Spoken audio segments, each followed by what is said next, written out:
میرے نبی نے فرمایا جس کو اللہ نے دو بہنیں عطا فرمائیں، دو بہنیں، اور انہوں نے اس کا حق ادا کیا، حق کہ بھائی بہنوں کا حق مار جاتے ہیں، ماں باپ کی وراثت میں سے بہنوں کو نہیں دیتے، یہ ایسے ہی حرام ہے جیسے شراب بیچنا حرام ہے، جیسے سود کھانا حرام ہے، ایسے ہی بہنوں کا حق کھا جانا ایسے ہی حرام ہے، جیسے چوری حرام ہے، یہ بہنوں کا چور ہے، اس کی چوری کی جس کے ساتھ مل کے ایک چھاتی کا دودھ پیا، ایک تھالی پیالی میں کھایا اور پیا، ایک چھت تلے جس کے ساتھ زندگی گزاری، یہ اس کی چوری کر گیا ہے۔ جس نے اپنی بہنوں کا حق مارا اس کا رزق حرام ہو گیا۔ میں اپنے استاد صاحب کی خدمت میں جن سے میں نے تفسیر پڑھی، شہد لے کر گیا، 76-77 کی بات، رائمنڈ مرکز میں ہی مدرسہ ہے، مولانا جمشید صاحب۔ میں نے کہا حضرت یہ شہد لایا ہوں۔ کہاں سے لائے ہو؟ کہا جی میرے اپنے باغ کا ہے۔ میں نے کہا میں نے خود توڑا، باغ میں لگا تھا آم کا۔ میں نے کہا جی میرے اپنے باغ کا ہے۔ تو مجھ سے فرمایا تیرے باپ نے اپنی بہنوں کو زمین میں سے حصہ دیا تھا؟ ایک شہد کی بوتل اس وقت 10 روپے کی آ جاتی تھی۔ اور کتنا گہرا سوال کیا، یہ نہیں کہا ماشاءاللہ جزاک اللہ، یہ نہیں کہا تیرے باپ نے اپنی بہنوں کو زمین میں سے حصہ دیا تھا؟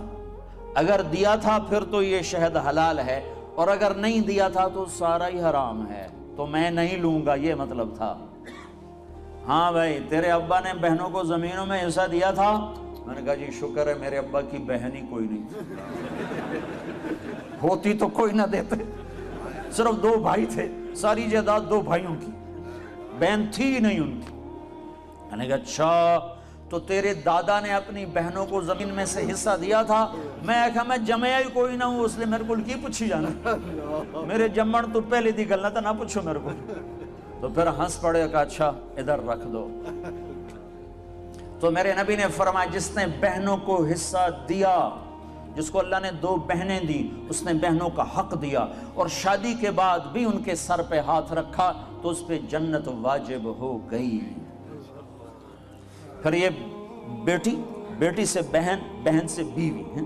پھر میرے نبی نے فرمایا بہترین مسلمان وہ ہے جو بیوی کے ساتھ اچھا سلوک کرے، اور میرے نبی نے فرمایا جو یہ چاہے اس لوگ کا مسلمان کہ وہ جنت میں میرے گھر کے قریب گھر بنا لے تو وہ 2 کام کرے، ایک اپنے اخلاق اچھے کرے، ایک اپنی بیوی سے اچھا سلوک کرے، تو اس کا گھر میرے گھر کے قریب ہو جائے گا۔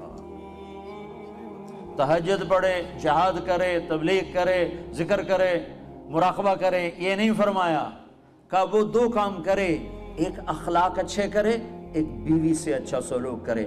یہ بیوی سے اچھا سلوک بھی تو اخلاق میں آتا ہے، اس کو الگ کیوں کہا ہے؟ کہ بہت سے لوگ باہر بڑے اخلاق والے ہوتے ہیں اور گھر میں بیویوں کے ساتھ بڑے بدتمیز ہوتے ہیں، اور ہمارے ذمہ داروں میں عام ہے یہ حدیث۔ ایسے میں آنکھوں سے دیکھ رہا ہوں کہ میرا سارا خاندان، میرا معاشرہ جو ذمہ دار معاشرہ ہے، وہ باہر ڈیرے دار ہیں، ذمہ دار ہیں، اور بڑے سخی ہیں، بڑے مہمان نواز ہیں، لیکن گھر میں اتنے ہی بدتمیز ہیں۔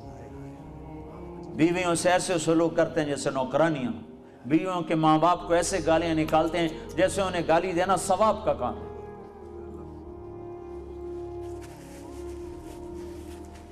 تو اس لیے اس کو الگ ذکر کیا کہ جو یہ چاہے جنت میں میرے گھر کے قریب گھر بنائے۔ کون نہیں چاہتا؟ تم چاہتے ہو کہ نہیں چاہتے ہو؟ تو اللہ کے نبی نے کہا 2 کام کرو، ایک اخلاق اچھے کرو، ایک اپنی بیوی سے اچھا سلوک کرو۔ پھر بیویوں کو بھی سمجھایا، برابری، توازن قائم کیا ہے کہ اگر میری شریعت میں سجدہ ہوتا تو میں بیوی سے کہتا خامند کو سجدہ کرے۔ ایک عورت نے پوچھا یا رسول اللہ میری شادی ہو رہی ہے، میرے خامند کا میرے اوپر کیا حق ہوگا؟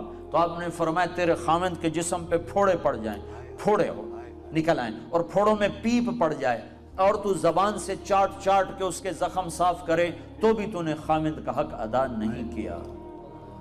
لو ان المرأة صلت خمسها صامت شهرها حسنت فرجها اطاعت بالها دخلت من ای ابواب الجنت شاءت۔ میرے نبی نے فرمایا جس عورت نے 5 نمازیں پڑھی، رمضان کے روزے رکھے، خامند کی اطاعت کی اور بدکاری نہ کی، عزت میں خیانت نہ کی، تو جب وہ آئے گی تو جنت کے 8 دروازے کھل جائیں گے، اللہ فرمائے گا جدھر سے چاہ چلی جا، جنت تیرے لیے ساری حلال ہے۔